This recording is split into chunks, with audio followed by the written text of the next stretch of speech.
3 ദിവസമായി നേത്രാവതി സ്നാനഘട്ടിൻ്റെ വിവിധ ഭാഗങ്ങളിലും അതോടൊപ്പം തന്നെ പാലത്തോട് ചേർന്നുള്ള ഭാഗത്തൊക്കെ തന്നെ നിരവധി പോയിന്റുകൾ മാർക്ക് ചെയ്യുകയും അവിടെയൊക്കെ തന്നെ തിരച്ചിൽ നടത്താനുള്ള ഒരു നീക്കം തന്നെയായിരുന്നു പ്രത്യേക അന്വേഷണ സംഘത്തിൻ്റെ ഭാഗത്ത് നിന്നുണ്ടായിരുന്നത്.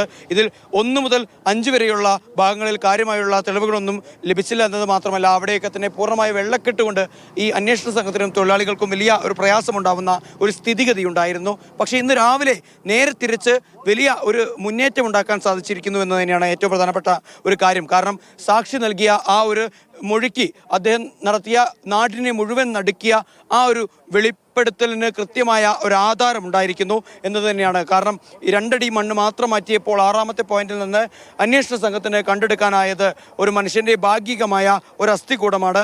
അത് ആദ്യഘട്ടത്തിൽ അസ്ഥികൂടത്തിൻ്റെ ഒരു ഭാഗമെന്നുള്ള വിവരങ്ങൾ മാത്രമാണ് SIT പുറത്തേക്ക് വിട്ടത്. പിന്നീട് നടത്തിയ ശാസ്ത്രീയ പരിശോധനകളുടെ ഭാഗമായാണ് അത് ഒരു മനുഷ്യൻ്റെതാണെന്നും അതൊരു പുരുഷൻ്റെതാണ് എന്നുള്ള കണ്ടെത്തൽ നടത്താൻ സാധിച്ചത്.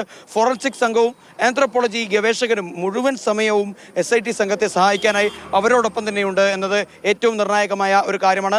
അതോടൊപ്പം തന്നെ സമാന്തരമായി മഹസർ തയ്യാറാക്കാനുള്ള തയ്യാറെടുപ്പുകളും നടന്നുകൊണ്ടിരിക്കുകയാണ്. അതും ഇപ്പോൾ അതിൻ്റെ അവസാന ഘട്ടത്തിലേക്ക് എത്തിയിരിക്കുന്നു എന്ന് തന്നെയാണ് നമുക്ക് മനസ്സിലാക്കാൻ സാധിക്കുന്നത്.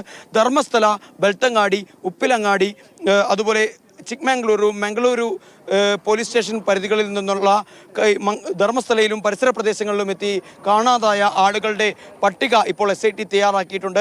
അതിനെ കേന്ദ്രീകരിച്ചുകൊണ്ട് DNA സാമ്പിളുകളടക്കം ശേഖരിച്ചുകൊണ്ടുള്ള ഒരു അന്വേഷണമായിരിക്കും ഇനി നടത്താൻ പോകുന്നത്. ഇനി അതുമാത്രമല്ല, ഇപ്പോൾ മംഗളൂരു വില്ലേജ് കദ്രിയിൽ SIT ഒരു പ്രത്യേക ഓഫീസ് തുടങ്ങിയിരിക്കുന്നു.